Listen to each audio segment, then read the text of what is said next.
Bien. Comment peut-on avoir le mode POAH dans Minecraft? En gros, on va aller sur CurseForge et chercher POAH. Je recommande Rearchitected, un port de POAH pour 1.18 et plus. Il est créé par Umi, qui a donné la licence pour continuer le développement. Allons dans Fichier, chargeur de mode, Forge, et choisissons la version 1.20.1, 3 boutons, obtenir le fichier, ou allons-nous sauvegarder ce fichier? On va l'enregistrer dans Windows plus R, d'accord? On tape App Data, puis on va dans Minecraft et le dossier Mods. S'il n'existe pas, clic droit, Nouveau, et on crée le dossier Mod. Bon, ensuite, on va dans Relation, on prend Cloth Config et Guide Me. Ces deux modes devraient suffire pour fonctionner. J'ai aussi pris Architectury, ok? Même s'il n'y est pas, cherchez Architectury, ça apparaîtra. Architectury API, d'accord? Modloaders, Forge, toute version 1.20.1 et voilà. Assurez-vous bien d'ouvrir Minecraft avec Forge et c'est bon. Okay. Voilà, j'espère que ça vous a plu. Très bien. Dans le mode POWAG, on commence par cet élément. La pâte diélectrique, base de tout. La pâte diélectrique se fabrique ainsi, avec du charbon, des boules d'argile, des seaux de lave et autres. À partir de là, on peut créer des condensateurs, d'accord? Condensateurs, pardon. Et ces recettes ici qui découlent de ça. Ensuite, on a le condensateur de base et le grand condensateur de base, deux types. Avec ça, on débloque notre première fabrication. Le boîtier diélectrique fait comme ça. On peut fabriquer le fournisseur, ok? Le fournisseur, comme vous voyez, stocke jusqu'à 20 000 d'énergie. Extraction maximale de 80, d'énergie par T, je suppose, par seconde. Et en génère 20, ok? Bon, allons-y. Voyons comment ça marche. En gros, on peut prendre du charbon, d'accord? Comprends qu'on peut utiliser n'importe quel combustible, non? Voyons, on peut y mettre de la lave, d'accord? Il va brûler la lave comme le charbon là et se régénérer lentement à 80. Ah, le T c'est pour tick, ok? Désolé, j'ai du mal. Donc voilà, on peut mettre de la lave, du charbon normal et ça va brûler pour générer cette énergie, compris? POWAG est juste un mode pour produire de l'énergie. Donc voilà, c'est fait. Comment fonctionne le Magmator? Donc, le Magmator, vous voyez, à ce craft, pâte diélectrique, condensateur, d'accord? Et voilà, le Magmator marche à la lave, c'est tout. Il stocke 20 000 d'énergie, extrait 80 particles et produit jusqu'à 20 particles. Donc, on le remplit de lave et il commence à produire de l'énergie. C'est assez simple. Il y a différents niveaux, ok? Ça vaut pour tous les appareils, ok? On commence au niveau de base, puis on peut l'améliorer. Comment l'améliorer? En dépensant des ressources, voilà, avec le nitrocristal, ok? On verra comment l'obtenir, c'est une partie avancée, presque la fin du mode. Enfin, pas la fin, mais c'est bien plus avancé. Voilà comment fonctionne le Magmator. Comment fonctionne le thermogénérateur? Ben, le thermogénérateur marche avec la chaleur, ok? Oui, j'en prends un nouveau, on va l'installer. Et celui-ci, vous voyez, ce serait cool sans données, d'accord? Prenons-en un nouveau. On le place ici et on met ça là pour générer de la chaleur. Voyons voir. Parfois, il tarde à se mettre à jour, je vous tiendrai au courant, ok? Soyez patient. En gros, on doit accumuler de la chaleur, d'accord? Et le remplir d'eau, ok? Donc, on prend de l'eau, on la met là. La chaleur s'accumule là, vous voyez? Comme il est en contact avec la chaleur, il traite l'eau. Si on enlève la chaleur, il ne traite plus, d'accord? Maintenant, il traite. Vous voyez? Bon, on remplit d'eau et ça génère simplement de l'énergie. C'est aussi simple que ça. Important, si on met un bloc de cristal flamboyant, ça produit bien plus. Ça va me donner plus d'énergie juste par son contenu. Je ne sais pas s'il y a une différence entre le magma et la lave. Je l'ignore. Bon, plaçons-le et voyons la vitesse. Ok, maintenant la vitesse. Oui, il y a une différence. Avec la lave, ça va plus vite. Bref, plus de chaleur, plus de vitesse. Ok? Comment fait-on le bloc de cristal flamboyant? Avec du cristal flamboyant, bien sûr. Le cristal se fait avec un énergiseur, un procédé avancé que je montrerai plus tard. Bien, voyons comment fonctionne le panneau solaire, d'accord? Ici, c'est écrit Starter. Voilà le panneau solaire avec 20 000 de stockage, 80 d'énergie par tic, générant 20 d'énergie par tic. Il se fabrique avec des peintures photoélectriques créées ainsi. On a aussi le condensateur de base, le boîtier diélectrique et peu d'autres choses. Et comment ça marche? Eh bien, on le place simplement, d'accord? Je conseille de le relier à une cellule d'énergie comme celle-ci. Prenons une cellule. On connecte un câble et on met ici le le panneau solaire, d'accord? Le top, c'est qu'on peut en mettre autant qu'on veut, pas trop cher à fabriquer et sans consommation. Je pense que c'est le plus cool, ça ne consomme rien, d'accord? Et là, on peut empiler la production, d'accord? Comme vous voyez, ça génère déjà plus, environ 1000 par seconde ou plus. N'oubliez pas que les câbles ont une limite d'énergie. D'autre part, on a ça, ok? C'est l'objectif d'Under, compris? Et vous voyez qu'il produit maintenant? Bon, prenons ce panneau et couvrons-le, ok? En théorie, si on le couvre entièrement, il ne fait rien. Ah non, attendez, le voilà. Ok. Maintenant, mettons le panneau. Si je l'enlève, il produit, mais si je le recouvre, il s'arrête. Il devrait s'arrêter. Voilà. Comment faire pour qu'il continue? Eh bien, si on met un objectif d'Ender, ok, c'est ça, cet objectif qui dit utiliser un panneau photoélectrique sur un Enderman. Voyons, panneau, je pense que c'est avec une vitre ou un panneau solaire, je sais pas. C'est une vitre, non? Je ne vois rien d'autre. Ça se fait comme ça et ça traverse les blocs, ok? On peut produire de l'énergie à travers les blocs. Ça veut dire qu'il produit la nuit? Non, je crois pas la nuit, mais on peut avoir une centrale souterraine ou empiler les panneaux. Pas mal, hein? Pas mal du tout. Bien, comment obtenir de l'uranite? D'accord? Nous avons de l'uranite ici. L'uranite s'obtient brut ou via l'énergiseur, ok? D'un minerai, on tire 3 ou 10, compris? Donc, comme on va voir, on cherche cet uranite, pardon. Ce minerai apparaît en normal et en ardoise profonde, donc partout dans l'overworld, ok? Les niveaux spécifiques ne sont pas indiqués, d'accord? Ils ne sont précisés nulle part et les infos qu'on trouve n'ont guère de sens.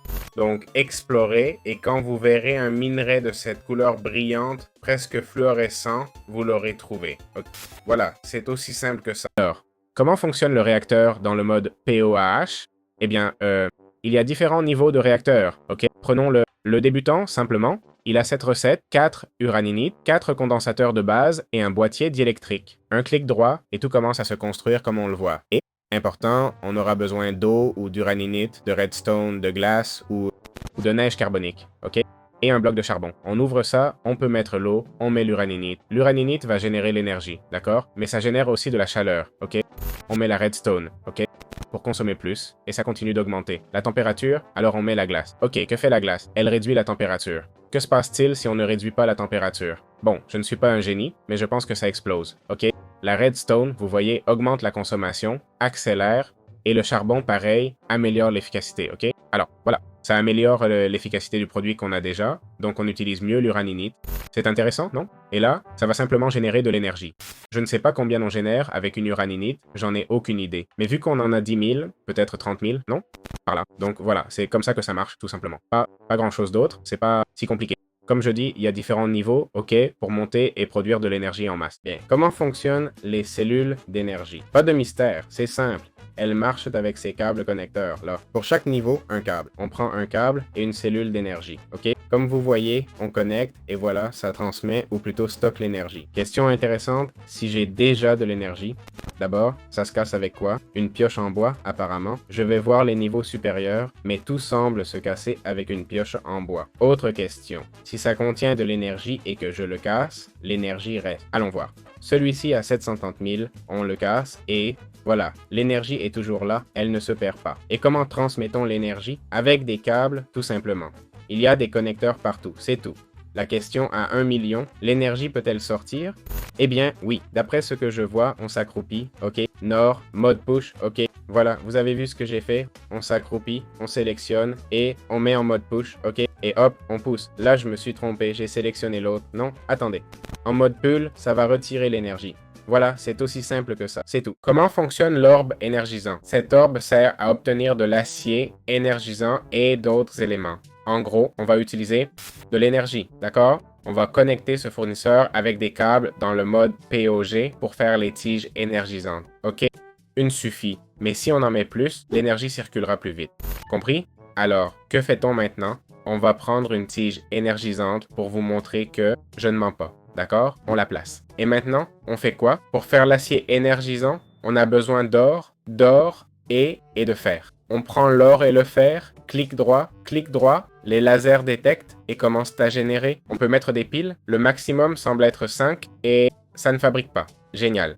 En se baissant, ça enlève tout d'un coup, ok? Donc voilà, c'est juste faire ça, boum boum, et fabriquer. Compris? Plus d'énergie signifie plus de consommation, évidemment, et vous irez plus vite. C'est aussi simple que ça. Bon, Comment obtenir l'acier énergisé? En gros, pour l'acier énergisé, on prend un lingot de fer et un d'or, ok? On fait clic droit avec le fer sur une orbe énergisante, d'accord? Cette orbe est liée à des tiges énergisantes. Vous voyez, ces tiges sont alimentées par un câble relié à un four. Donc, on met du fer et de l'or, compris? Un de fer et un d'or. Si on se trompe, comme moi, on s'accroupit, clic droit, on l'enlève. Et voilà notre acier énergisé. C'est tout simple. Bien. Comment obtenir tous les cristaux du mode? Ils sont très importants, d'accord? Ce sont le cristal flamboyant, néotique, spirituel et nitro, ok? D'abord, on a besoin d'une source d'énergie, un four par exemple, le brancher avec des câbles aux tiges énergisantes. Assurez-vous qu'en bas, où c'est écrit « Stocker 10 000 sur 10 000 », il y ait de l'énergie. Maintenant,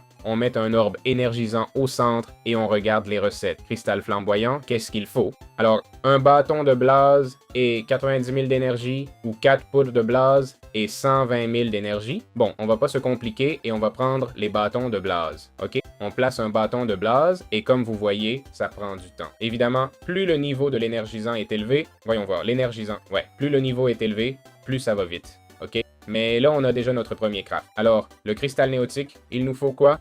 Diamant. Bon, on prend le diamant, d'accord? Et on le place. J'ai pas vu combien d'énergie ça demande. Ça demande 300 000 d'énergie. Comme vous voyez, ça va prendre de plus en plus de temps car l'énergie se transmet à une certaine vitesse, non? Ensuite, on a le cristal spirituel, 1 million d'énergie, émeraude. Je vais tester un truc. Si je manque d'énergie en plein craft, est-ce qu'on perd l'énergie et... Non? Ok, ça reste accumulé ici, donc pas de souci. Enfin, on a le cristal nitro, fait avec une étoile du Nether, 2 blocs de redstone, 1 de cristal flamboyant et 20 millions d'énergie. En échange, on en reçoit 16, donc on en aura pour un moment. Voilà, c'est aussi simple que ça. Bon, comment fonctionne l'Ender Cell? C'est une batterie rechargeable à distance. Ok, ici, on a une Ender Cell chargée par un panneau solaire. Elle monte à 32,77. Et celle-ci augmente aussi. Pourquoi? Car c'est une batterie partagée. Si je la mets ici, vous verrez qu'elle se partage aussi. Voyons la fabrication. Important, elle a différents canaux, ok? Elle a jusqu'à 12 canaux. Pour d'autres canaux, on aura besoin de niveaux plus élevés. Avec Nitro, je peux générer différents canaux. Au lieu du canal 1, canal 2, ok? Ainsi, on gère la même énergie pour plusieurs batteries. Ensuite, l'Endergate est la sortie d'énergie. Ok, jusqu'à 1 million d'énergie par tick, c'est énorme. Comme vous voyez, le stockage est esté de 2 milliards. Donc on a un grand espace de stockage. Voilà, c'est aussi simple que ça. Comment fonctionne la trémie énergétique? C'est très simple. C'est une trémie qui, par redondance, utilise l'énergie pour charger les éléments à l'intérieur. Par exemple, cette batterie est vide et notre trémie peut transmettre 1000 d'énergie par tick. Il y a des trémies qui peuvent transmettre jusqu'à 2 millions. Alors, quel est l'intérêt? Si on place une batterie ici, elle va se charger. Comme vous voyez, elle se charge et notre batterie se remplit de façon très efficace. L'avantage est qu'on peut charger tous les éléments du mode et d'autres modes via cette trémie. La trémie a une capacité de stockage d'1 million au premier niveau. Au niveau plus avancé, elle atteint 2 billions. On a donc une capacité de stockage énorme. Voilà ce qu'elle fait, visez bien. La sortie de la trémie est ici. Et l'entrée est là. Il faut la connecter à une batterie ou une cellule, c'est tout. Bon, comment fonctionnent les batteries? En gros, les batteries servent à charger des objets dans notre inventaire, ok? Ici, dans le mode BOA, c'est un mode d'énergie sans accessoires qu'il utilise. D'autres modes ont des outils et armures qui utilisent l'énergie, tu vois. Pour cette batterie, on fait maj plus clic droit et là, comme tu vois, elle est en mode brillant, ce qui veut dire qu'elle va charger tout objet dans notre inventaire. On peut l'équiper comme un charme, tu vois. Pour charger une batterie, on utilise par exemple un entonnoir d'énergie, ok? On met l'entonnoir, un coffre qui pointe vers lui, il tire l'énergie d'une cellule d'Ender et voilà, ça charge. Je ne sais pas si on peut le mettre directement ici aussi, ok? On peut aussi le mettre dans une cellule d'Ender ou autre, effectivement. On peut le mettre directement, mais l'entonnoir permet d'en charger plusieurs à la fois. On n'a plus à s'en soucier, tu vois. Voilà, c'est comme ça que ça marche. Comment fonctionne le Player Transmitter? Eh bien, en gros, c'est un élément qui charge l'énergie du joueur de façon dimensionnelle, ok? Ici, on a les plaques, les binding cards.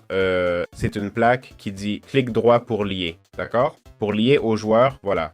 et bidimensionnel. Donc, en gros, c'est on met la plaque, ok? Là, la plaque est liée au joueur et ça va lui donner de l'énergie. Compris? Pourquoi faire?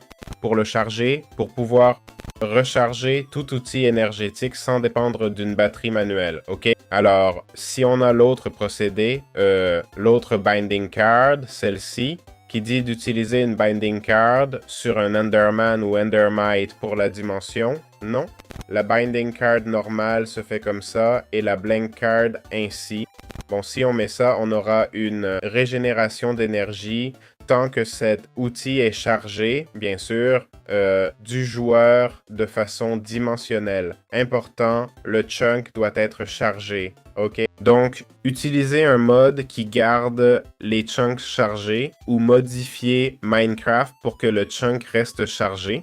D'accord? Car je crois que le mode Powage ne garde pas le chunk avec un player transmitter chargé. OK? Gardez ça à l'esprit, c'est très important. Franchement, si Powage voit ça, l'idéal serait que le player transmitter reste chargé. Ce serait cool d'avoir une interface où le chunk reste chargé juste en plaçant cet élément. Je comprends que ça peut poser problème, peut-être un message d'avertissement quand on le place, mais pas grand-chose d'autre. Sinon, cet outil n'a pas vraiment de sens, vous voyez? Voilà, c'est aussi simple que ça, j'espère que ça vous a plu. Et pour finir, expliquons le fonctionnement du déchargeur d'énergie. Comme on peut charger la plupart des objets, cette batterie par exemple, en la plaçant dans ses slots, on peut aussi la décharger. C'est utile si on veut améliorer une batterie. Pour éviter de perdre l'énergie ou autre chose, il suffit de la placer ici et de décharger l'élément qu'on ne veut plus garder chargé. C'est pratique si on a besoin d'énergie rapidement ou pour la transporter via des batteries plutôt que des câbles. Voilà, c'est aussi simple que ça. Et avec ça, je termine l'explication du mode. On l'a couvert entièrement. J'espère que ça vous a plu et à bientôt dans d'autres vidéos.